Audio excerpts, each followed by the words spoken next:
आज की ये जो कहानी है एक ऐसी कहानी है जिसमें चेन्नई की रहने वाली एक बाप बेटी की जोड़ी उसी के घर में मृत अवस्था में मौत के घाट उतार दिए जाने के बाद उन्हीं के बेडरूम के बिस्तर पे 4 महीने तक लावारिस हालत में पड़ी होती है और इन दोनों के डेड बॉडी का अंदाज़ा पड़ोस में रहने वाले लोगों को भी नहीं लग पाता है।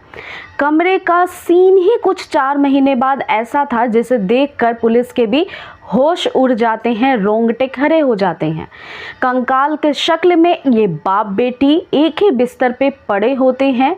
कमरे का एसी ऑन होता है और उसके बाद जो कहानी सामने आती है इन दोनों के मौत की, वो और भी ज़्यादा डरावनी होती है। इस कहानी को शुरू करूं उससे पहले मैं आप सभी को बता दूं कि ये कहानी चेन्नई के एक बहुत ही रिहायशी इलाके की है, जिस इलाके का नाम है तिरुमुल्लई वायल।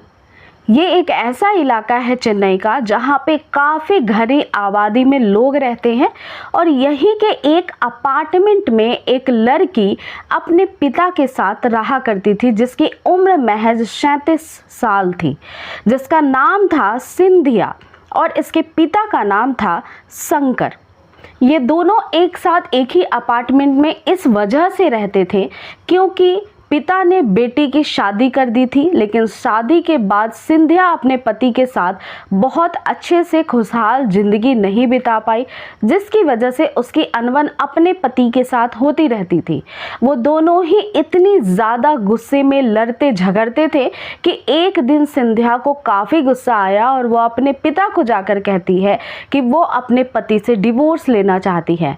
कुछ साल अपने पति के साथ शादीशुदा जिंदगी बिताने के बाद लिहाजा आखिरी में उन दोनों का डिवोर्स हो जाता है और इधर सिंधिया की माँ भी गुजर जाती है और इधर उसके पिता शंकर भी अकेले अपार्टमेंट में रह रहे थे। डिवोर्स के बाद अब बेटी सिंधिया अपने पिता के साथ रहने उनके अपार्टमेंट में आ जाती है और दोनों ही बड़े ही अच्छे से जिंदगी बिता रहे थे। सिंधिया का बस एक ही काम था, अपने पिता की देखभाल करना, और वो काफ़ी अच्छे से अपने पिता की देखभाल उसी के अपने फ्लैट में अपार्टमेंट में रहकर कर रही थी। दोनों का स्वभाव कुछ ऐसा था कि आसपास के लोगों से ज़्यादा मिलना जुलना था नहीं। सिंधिया कुछ छोटे मोटे काम करती थी जिससे उसे कुछ पैसे भी आ जाया करते थे और उसका सपना था कि वो विदेश जाकर नौकरी करेगी। सिंधिया सोशल मीडिया चलाती थी। सोशल अकाउंट पे उसके काफ़ी सारे आईडी बने हुए थे और एक आईडी उसने फेसबुक पे भी बना रखी थी। फेसबुक पे अचानक एक दिन उसकी मुलाकात होम्योपैथिक एक डॉक्टर से होती है जिसने होम्योपैथिक की पढ़ाई अमेरिका से की थी और फिर वो चेन्नई आ गए थे। चेन्नई होम टाउन आने के बाद उससे जब दोस्ती फेसबुक के माध्यम से सिंधिया की होती है तो सिंधिया को लगता है कि शायद जो उसके पिता बीमार चल रहे हैं उनका इलाज ये डॉक्टर कर सकते हैं होम्योपैथिक के द्वारा। सिंधिया ने फ्रेंड रिक्वेस्ट भेजा, दोनों में कुछ दिन चैटिंग हुई और उसके बाद ये दोस्ती काफ़ी आगे निकल गई और दोनों को एक दूसरे से प्यार हो गया। जब इन दोनों को एक दूसरे से प्यार होता है तो डॉक्टर सैमुअल जो होते हैं वो सिंधिया के अपार्टमेंट में ही आकर एक किराए से दूसरा फ्लैट ले लेते हैं और वहाँ पे रहना शुरू कर देते हैं। दोनों का प्यार परवान चढ़ता गया और साथ ही ये दोनों ही आपस में मिलते जुलते गए और धीरे धीरे करके सिंधिया के पिता को भी, शंकर को भी इस बात का एहसास हो गया कि उनकी बेटी जो उन्हीं के इलाज करने वाले डॉक्टर होम्योपैथिक डॉक्टर सैमुअल जिनसे वो प्यार करती है।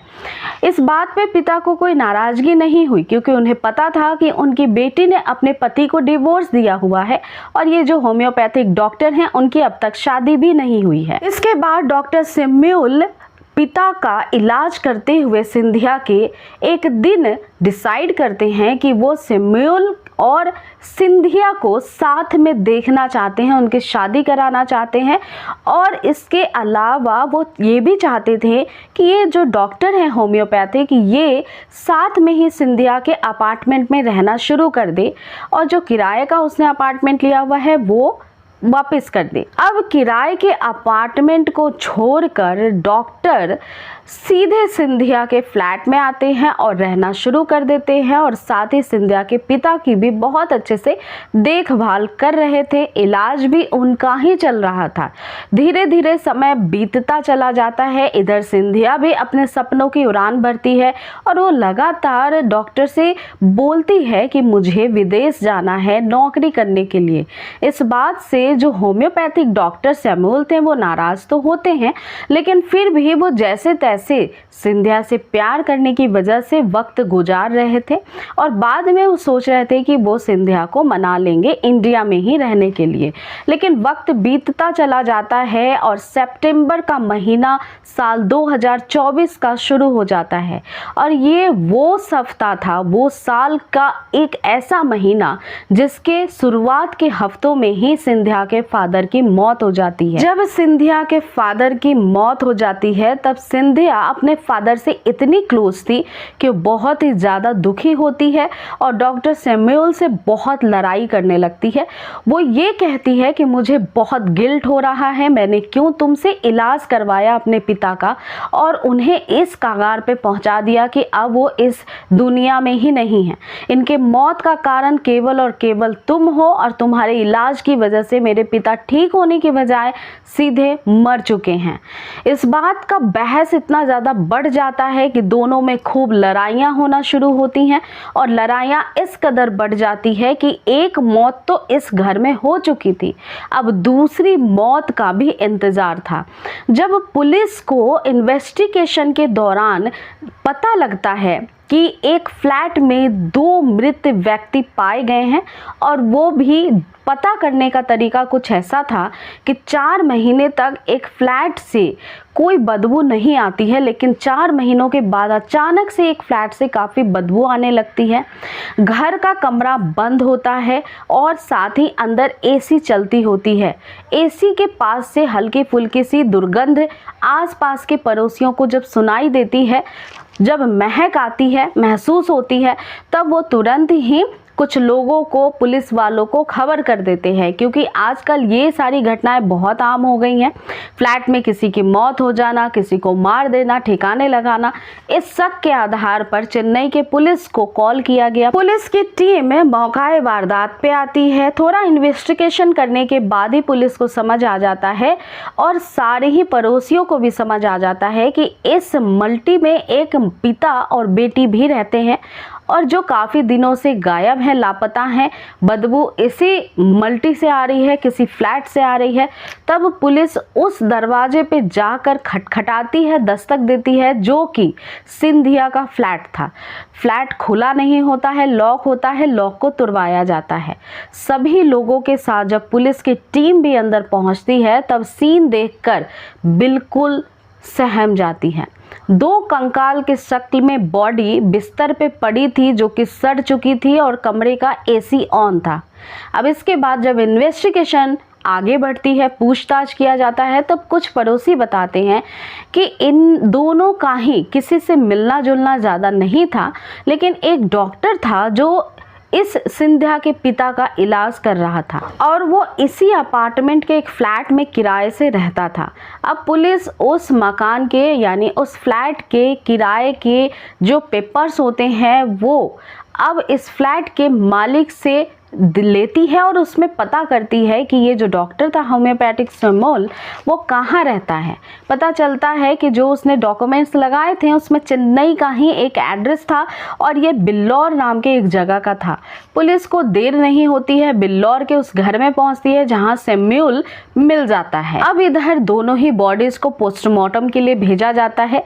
डॉक्टर सैमुअल को अब पूछताछ के लिए थाने लाया जाता है और उसके बाद सारी ही घटनाओं को बताने के लिए बहुत ज़्यादा उन्हें फोर्स किया जाता है। पहले तो फिर वो सच बता नहीं रहे थे। पुलिस को काफ़ी सारी ऐसी बातें बताई जिससे कि कोई क्लू नहीं मिलता है, लेकिन अब पुलिस जब सख्ती पे आती है तब इन डॉक्टर का जवान जो है वो खुलता है और फिर वो कहते हैं कि जो उनकी प्रेमिका थी, क्योंकि पुलिस के पास इन्वेस्टिगेशन के दौरान इन दोनों के कॉल डिटेल्स, मैसेज के डिटेल्स, ऑलरेडी सारे ही एविडेंस जुटाने में जो पुलिस है वो कामयाब हो चुकी थी। जो भी इलेक्ट्रॉनिक एविडेंस थे वो सब कलेक्ट पुलिस कर चुकी थी पहले ही, और इस बिहाफ पे अब डॉक्टर को सच बताना ही पड़ता है।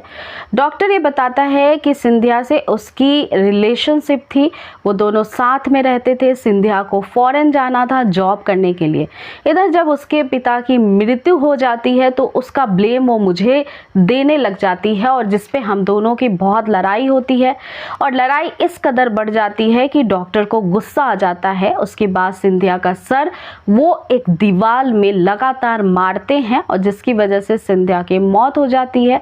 अब डॉक्टर इन दोनों के लाश को ठिकाने लगाना चाहते थे, लेकिन कुछ सूझ नहीं पड़ता है, तो उन दोनों की डेड बॉडी को एक कमरे के बिस्तर पे छोड़कर एसी घर का ऑन कर वो लॉक गेट कर मेन निकल जाते हैं। उन्हें लग रहा था कि 7 से 8 दिन में वो पकड़े जाने वाले हैं, इस मौत का खुलासा हो जाएगा, लेकिन उसे खुद भी समझ नहीं आ रहा था कि 4 महीने तक किसी को पता क्यों नहीं चला कि इस फ्लैट के अंदर डेड बॉडीज रखी हुई हैं।